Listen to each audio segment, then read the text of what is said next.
Hello viewers, আসসালামু আলাইকুম। Welcome back to my channel. আজকে আবারও স্বাগতম জানাচ্ছি আমার নতুন আরও একটি রেসিপি দেখার জন্য। আজকে শেয়ার করব ফুটন্ত পানির মধ্যে ডিম দিয়ে অবাক করা স্বাদের একটা রেসিপি। ফুটন্ত পানির মধ্যে ডিম দিয়ে এভাবেও যে এত মজার রেসিপি তৈরি করা যায় আমি তো আগে জানতামই না। এই রেসিপিটা বানাতে এত বেশি সহজ আর খেতে এত বেশি মজার হয়। আপনি এটা একবার বানানোর পর বারবার বানাবেন আর যাকে খাওয়াবেন তারই কিন্তু মুখে স্বাদ লেগে থাকবে। তাই ভিডিওটি একদমই স্কিপ করা যাবে না, শেষ পর্যন্ত দেখতে থাকুন। আশা করছি সবার কাছে ভীষণ ভালো লাগবে। ভালো লাগলে প্লিজ একটি লাইক দিয়ে চ্যানেলটিকে সাবস্ক্রাইব করে দিবেন আর পাশে থাকা বেল আইকনটি প্রেস করে দিতে পারেন যেন পরবর্তী ভিডিও নোটিফিকেশন সবার আগে পৌঁছে যায়। তাহলে চলুন দেখে নেওয়া যাক ফুটন্ত পানির মধ্যে ডিম দিয়ে অবাক করা স্বাদের আজকের রেসিপিটি কিভাবে তৈরি করছি। ফার্স্টে এখানে দেখুন আমি 3টা ডিম নিয়েছি। আপনারা চাইলে কিন্তু 2টি ডিম দিয়েও এই রেসিপিটি তৈরি করতে পারেন, আবার চাইলে এর চেয়ে বেশি ডিম দিয়েও এই রেসিপিটা কিন্তু তৈরি করে নিতে পারেন। এখন এই ডিমগুলো আমাদের ভেঙে নিতে হবে। তার জন্য একটা বাটির মধ্যে আমি ডিমগুলোকে ভেঙে নিচ্ছি। বন্ধুরা, ডিম দিয়ে তো আপনারা অনেক রকমের রেসিপি তৈরি করেছেন, একদিন আজকের এই নতুন ধরনের রেসিপিটা তৈরি করে দেখতে পারেন। এটা আপনি একবার খাওয়ার পর আবারও বানাবেন আর যাকে খাওয়াবেন সেই কিন্তু প্রশংসা করবে। দেখুন ডিমগুলো আমাদের বাটির মধ্যে ভেঙে নেওয়া হয়ে গিয়েছে। এখন এটার মধ্যে আমি অ্যাড করে দিচ্ছি 1/4 টিস্পুন লবণ।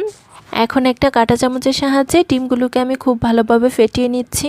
এ পর্যায়ে ডিমগুলোকে কিন্তু আমাদের খুব ভালোভাবে ফেটিয়ে নিতে হবে যেন ডিমের মধ্যে কোনো প্রকার লাম্পস না থাকে। দেখুন ডিমগুলো আমাদের খুব ভালোভাবে ফেটিয়ে নেওয়া হয়ে গিয়েছে। এখন এই ফেটিয়ে নেওয়া ডিমগুলোকে আমি একটা সাইডে রেখে দিচ্ছি। তারপর এখানে দেখুন আমি একটা বোর্ডের উপর আমি নিয়ে নিচ্ছি 2টা মিডিয়াম সাইজের টমেটো। এখন একটা নাইফের সাহায্যে এই টমেটোটাকে প্রথমে মাঝখান দিয়ে কেটে তারপর এগুলোকে আমি ছোট স্কোয়ার শেপ করে কেটে নিব। রেসিপিতে আমি টমেটো দিব, আপনারা চাইলে কিন্তু টমেটোটাকে স্কিপও করতে পারেন, তবে টমেটোটা দিলে রেসিপিটা খেতে অনেক বেশি মজার হবে। বন্ধুরা, ডিম দিয়ে তৈরি আজকের এই মজাদার রেসিপিটা চটজলদি ঝটপট বানিয়ে ভাত রুটি যে কোনোটার সাথে কিন্তু সার্ভ করতে পারবেন। আর এই রেসিপিটা যদি টেবিলে থাকে তাহলে কিন্তু মাছ মাংস ফেলে খাবে। বন্ধুরা, যারা আমার এই ভিডিওটি দেখছেন প্লিজ একটি লাইক দিয়ে চ্যানেলটিকে সাবস্ক্রাইব করে দিবেন আর যারা ফেসবুক পেজ থেকে দেখছেন প্লিজ একটি ফলো দিয়ে দিবেন। অনেকে আছেন ভিডিও দেখেন কিন্তু লাইক দেন না, প্লিজ একটি লাইক দিয়ে দিবেন। বন্ধুরা, দেখতেই পারছেন টমেটোগুলো আমাদের কেটে নেওয়া হয়ে গিয়েছে। এখন একটা বাটির মধ্যে এই টমেটোগুলোকে আমি তুলে নিচ্ছি। এখন এই টমেটোগুলোকে আমি একটা সাইডে রেখে দিব। তারপর এখানে দেখুন একটা মিক্সিং জার নিয়েছি। এখন এটার মধ্যে আমি নিয়ে নিচ্ছি 2টা মিডিয়াম সাইজের পেঁয়াজ টুকরো, তারপর দিয়ে দিচ্ছি 4 কোয়া রসুন, তারপর দিয়ে দিচ্ছি 3টা কাঁচামরিচ আর সাথে অ্যাড করে দিচ্ছি কিছুটা পরিমাণ বাদাম। আমি এখানে চীনা বাদামটা নিয়েছি, আপনারা চাইলে কিন্তু কাঠবাদাম কাজু বাদাম সহ মিক্স করে দিতে পারেন। এখন এটার মধ্যে আমি অল্প পরিমাণ পানি দিয়ে এটাকে আমি খুব ভালোভাবে মিহি পেস্ট করে নিব। দেখুন মশলাটা আমাদের মিহি পেস্ট করে নেওয়া হয়ে গিয়েছে। এখন আমরা রেসিপিটা তৈরি করতে চলে যাব। তারপর এখানে দেখুন চুলায় একটা প্যান বসিয়ে দিয়েছি। এখন এটার মধ্যে আমি পর্যাপ্ত পরিমাণ পানি অ্যাড করে নিচ্ছি। এখন এই পানিটা খুব ভালোভাবে ফুটে ওঠা পর্যন্ত অপেক্ষা করব। দেখুন পানিটা ফুটে উঠেছে। এখন এই ফুটন্ত পানির মধ্যে আমরা যে আগে ডিমটা ফেটিয়ে রেখেছিলাম সেটাকে অ্যাড করে দিচ্ছি। তারপর ডিমটা যখন হালকা সিদ্ধ হয়ে যাবে একটা হাতার সাহায্যে এটাকে আলতো হাতে নেড়ে দিব। আর এ পর্যায়ে ডিমটা কিন্তু অনেক বেশি রান্না করার কোনো প্রয়োজন নেই। 2 থেকে 3 মিনিট ফুটন্ত পানির মধ্যে নেড়ে চেড়ে এটাকে রান্না করে নিলেই হয়ে যাবে। তো দেখতেই পাচ্ছেন ডিমটা কিন্তু খুব ভালোভাবে পানির মধ্যে জমাট বেঁধে গিয়েছে। আমি 2 মিনিটের মতো নেড়ে চেড়ে ফুটন্ত পানির মধ্যে ডিমটাকে রান্না করে নিয়েছি। এখন একটা স্ট্যানারের সাহায্যে এই ডিমগুলোকে আমি খুব ভালোভাবে পানি ছড়িয়ে প্লেটের মধ্যে নিয়ে নিচ্ছি। বন্ধুরা, দেখতেই পাচ্ছেন সম্পূর্ণ ডিমটা আমাদের খুব ভালোভাবে পানি ছড়িয়ে স্ট্যানারের সাহায্যে প্লেটের মধ্যে নিয়ে নেওয়া হয়ে গিয়েছে। এখন এই ডিমগুলোকে আমাদের একটু ভেঙে নিতে হবে, তার জন্য একটা চামচের সাহায্যে হালকা করে ভেঙে নিচ্ছি। তবে একেবারে কিন্তু ম্যাশ করে ফেলা যাবে না, হালকা একটু ভেঙে নিলেই হয়ে যাবে। দেখুন ডিমগুলো আমাদের ভেঙে নেওয়া হয়ে গিয়েছে। তারপর এদিকে দেখুন চুলায় একটা কড়াই বসিয়ে দিয়েছি। এখন এটার মধ্যে আমি দিয়ে দিচ্ছি 4 টেবিল চামচ রান্নার তেল। তেলটা যখন খুব ভালোভাবে গরম হয়ে যাবে এটার মধ্যে আমি ফোড়নের জন্য অ্যাড করে দিচ্ছি 2টা শুকনো মরিচ। আর এগুলোকে আমি মাঝখান দিয়ে একটু চিড়ে দিয়েছি, তা না হলে কিন্তু ফুটতে শুরু করবে। তারপর অ্যাড করে দিচ্ছি 1/2 চা চামচ গোটা জিরা। এখন একটা হাতার সাহায্যে নেড়ে চেড়ে এই জিরা আর শুকনো মরিচটাকে খুব ভালোভাবে ভেজে নিব। ফোড়নগুলো কিছুক্ষণ নেড়ে চেড়ে ভেজে এটার মধ্যে আমি অ্যাড করে দিব 1/2 কাপ পরিমাণ পেঁয়াজ কুচি। এখন একটা হাতার সাহায্যে নেড়ে চেড়ে পেঁয়াজ কুচিগুলো তেলের মধ্যে ভেজে নিব। এ পর্যায়ে পেঁয়াজ কুচিগুলো অনেক বেশি ভেজে পুড়িয়ে ফেলার কোনো প্রয়োজন নেই, শুধুমাত্র কাঁচা স্মেলটা চলে গিয়ে হালকা একটু বাদামি কালার আসা পর্যন্ত অপেক্ষা করব। বন্ধুরা আবারও বলছি, যারা আমার এই ভিডিওটি দেখছেন প্লিজ একটি লাইক দিয়ে চ্যানেলটিকে সাবস্ক্রাইব করে দিবেন। আর যারা ফেসবুক পেজ থেকে দেখছেন প্লিজ একটি ফলো দিয়ে দিবেন। অনেকে আছেন ভিডিও দেখেন কিন্তু লাইক দেন না, প্লিজ একটি লাইক দিয়ে দিবেন। দেখতেই পাচ্ছেন পেঁয়াজ কুচিগুলো কিন্তু হালকা বাদামি কালার হতে শুরু হয়েছে। এখন এটার মধ্যে আমি অ্যাড করে দিব আগে থেকে করে রাখা মশলার পেস্টটা। এখন একটা হাতার সাহায্যে মশলাটাকেও পেঁয়াজের সাথে খুব ভালোভাবে মিশিয়ে নিব। আর এ পর্যায়ে কিন্তু কোনোভাবে নাড়ানাড়িটা বন্ধ করা যাবে না, তা না হলে কিন্তু তলানিতে লেগে যাবে।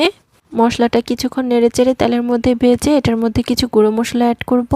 প্রথমে অ্যাড করে দিচ্ছি হাফ চা চামচ মরিচের গুঁড়া। ঝালের পরিমাণটা কিন্তু যার যার টেস্ট অনুযায়ী দেওয়া যাবে, মানে যে যেরকম ঝাল খেতে পছন্দ করেন ঠিক তেমনটাই দিয়ে নেবেন। তারপর অ্যাড করে দিচ্ছি হাফ চা চামচ ধনিয়া গুঁড়া, দিয়ে দিচ্ছি হাফ চা চামচ হলুদের গুঁড়া, তারপর দিয়ে দিচ্ছি হাফ চা চামচ টালা জিরা গুঁড়া, আর সবশেষে আমি এখানে অ্যাড করে দিচ্ছি স্বাদ অনুযায়ী লবণ। এখন আমি একটা হাতের সাহায্যে এই গুঁড়ো মশলাগুলো মশলার সাথে খুব ভালোভাবে মিশিয়ে নিব। মশলাটা কিছুক্ষণ নেড়েচেড়ে তেলের মধ্যে ভেজে এটার মধ্যে আমি হাফ কাপ পরিমাণ পানি অ্যাড করে দিব। তারপর আবারও হাতের সাহায্যে নেড়েচেড়ে মশলাটাকে খুব ভালোভাবে আমরা কষিয়ে নিব। আমরা সবাই জানি রান্নার মশলা যত ভালোভাবে কষানো হয় রান্নার টেস্টও কিন্তু তত ভালো হয়। তাই আমাদের একটু সময় নিয়ে মশলাটাকে খুব ভালোভাবে কষিয়ে নিতে হবে। কিছুক্ষণ মশলাটা কষিয়ে নেওয়ার পর যখন এরকম উপরে তেল ভাসতে শুরু হবে তখন এটার মধ্যে আমি অ্যাড করে দিব আগে থেকে কেটে রাখা টমেটোগুলো। এখন হাতের সাহায্যে নেড়েচেড়ে টমেটোগুলো মশলার সাথে খুব ভালোভাবে মিশিয়ে নিব। বন্ধুরা ডিম দিয়ে সবসময় একঘেয়েমি রেসিপি না তৈরি করে একদিন আজকের এই ভিন্ন স্বাদের রেসিপিটা তৈরি করে দেখতে পারেন। এটা যেমন টেস্টি তেমনি অনেক বেশি লোভনীয় হয়। দেখুন নেড়েচেড়ে টমেটোটাকেও আমাদের মশলার সাথে খুব ভালোভাবে মেশানো হয়ে গিয়েছে। এখন এটার মধ্যে আমি অল্প পরিমাণ পানি অ্যাড করে এটাকে কষিয়ে নিব। 1 থেকে 2 মিনিটের মতো নেড়েচেড়ে টমেটোগুলোকে খুব ভালোভাবে কষিয়ে এটার মধ্যে আমি অ্যাড করে দিব আগে থেকে ভাপিয়ে রাখা ডিমগুলো। এখন নেড়েচেড়ে সবকিছুকে একসঙ্গে খুব ভালোভাবে আমরা মিশিয়ে নিব। যেহেতু এ পর্যায়ে গ্রেভিটা অনেক বেশি মাখো মাখো হয়ে গিয়েছে তাই এ পর্যায়ে কিন্তু আমাদের কোনোভাবে নাড়ানাড়িটা বন্ধ করা যাবে না, তা না হলে কিন্তু লেগে যাওয়ার চান্স থাকবে। 1 থেকে 2 মিনিটের মতো নেড়েচেড়ে কষিয়ে এটার মধ্যে আমি ঝোলের জন্য অ্যাড করে দিচ্ছি 2 কাপ পরিমাণ পানি। আমি আজকে রান্নাটা একটু মাখো মাখো ভাবে তৈরি করব। আপনারা গ্রেভিটা কিরকম রাখতে চান সে অনুযায়ী কিন্তু এখানে পানির পরিমাপটা অ্যাড করতে পারেন। এখন একটা হাতার সাহায্যে নেড়েচেড়ে মিশিয়ে একটা ঢাকনা দিয়ে ঢেকে দিব 5 মিনিটের জন্য। আর এ সময়ের মধ্যেই কিন্তু আমাদের রান্নাটি কমপ্লিট হয়ে যাবে। ফিরে এলাম 5 মিনিট পর। এখন আমি ঢাকনাটাকে তুলে নিচ্ছি। দেখতেই পাচ্ছেন ঝোলটা কিন্তু অনেকটাই শুকিয়ে গিয়েছে, রান্নাটি কিন্তু আমাদের হয়ে গিয়েছে। এখন তুলে নেওয়ার পূর্ব মুহূর্তে এটার মধ্যে আমি অ্যাড করে দিচ্ছি 2 টেবিল চামচ ধনিয়া পাতা কুচি। তারপর আমি এখানে অ্যাড করে দিচ্ছি হাফ চা চামচ গরম মশলা, আর সবশেষে আমি এখানে অ্যাড করে দিচ্ছি 2টা কাঁচামরিচ চিড়ে।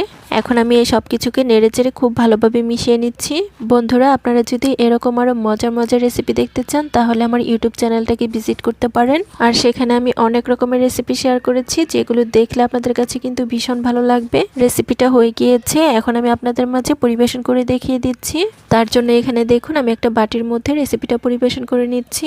বন্ধুরা দেখতেই পাচ্ছেন রেসিপিটা দেখতে কি অসম্ভব লোভনীয় হয়েছে। ফুটন্ত পানিতে ডিম দিয়ে আজকের এই রেসিপিটা কিন্তু মাছ মাংসের স্বাদকেও ফেল করবে। ভাত রুটি পরোটা যে কোনোটার সাথে এটা খেতে কিন্তু হবে দুর্দান্ত। আশা করছি আমার আজকের ফুটন্ত পানিতে ডিম দিয়ে নতুন ধরনের রেসিপিটা সবার কাছে ভীষণ ভালো লেগেছে। রেসিপি ভালো লাগলে চ্যানেল সাবস্ক্রাইব করে সাথে থাকবেন। ধন্যবাদ সবাইকে, আল্লাহ হাফেজ।